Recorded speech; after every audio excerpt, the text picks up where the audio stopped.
So Liz has a very good question. And both of us, we need to give this kind of our experience. For your case, talk about the cultural shock experience when you first landed in America. That is a very good question. I want to hear from you. So, on my side, let me say this. I lived in South Korea, Seoul, for more than 5 years, 6 years. Yeah. So, they have a lot of skyscrapers in South Korea, even in countryside. They have tall building, big building, fancy. So, whenever I landed in Dallas, Texas, then I took a plane to Kansas, Missouri. Then my first destination in Kansas was Lee Summit. So when I reached in Lee Summit, just a small home. My wife was asking me, "Are we still going, or we are here already?" Welcome to Missouri. We didn't see tall buildings. We didn't see huge apartments. We didn't see underground, those things. so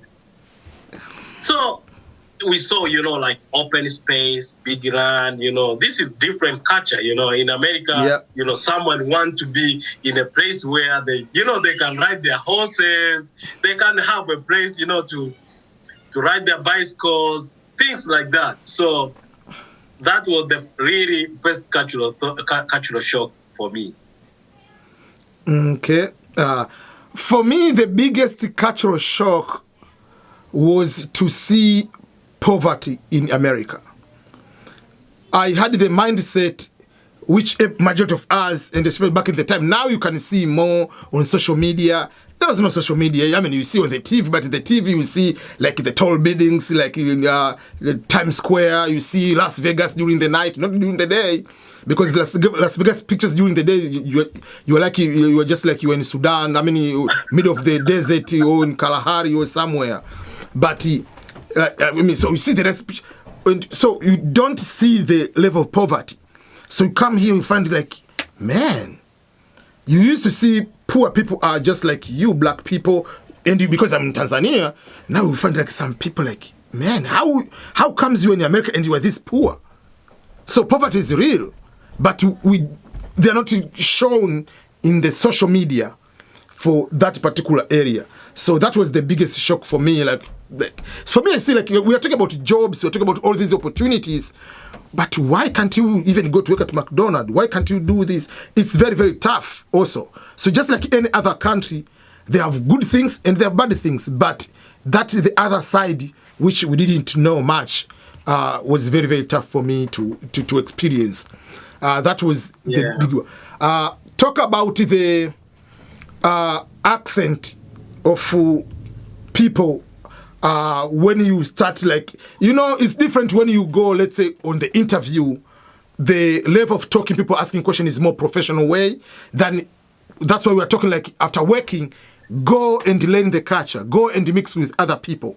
That's how you learn so many things from the culture. One of the things is about just like to hear someone and to be able to talk to them face to face and on the phone, because on the phone is a different ball game. If you can be say, I know English, I understand, I agree, you know English, but when African American is talking to you over the phone, is a different. How was your experience when it comes to the aspect of the language, and especially maybe you call someone customer service and the machine, you talk to them, you say something 3 and this what, like it's a repeat, like how was it for you? For me, phone conversation was okay. We can understand each other. But yeah, there are some friends African Americans, when they were like talking at workplace, sometimes I have to, keep saying, pardon, can you say it again, something like that. Because, when it started, even this COVID-19, someone wearing masks, when they are talking, for the first time, if I don't see their lips, sometimes you don't get all words. So, You don't understand the whole conversation until you can see their lips. But Yeah. I think now, yeah, it takes some time, takes some few months for Yeah, you to. then you get used to, yeah.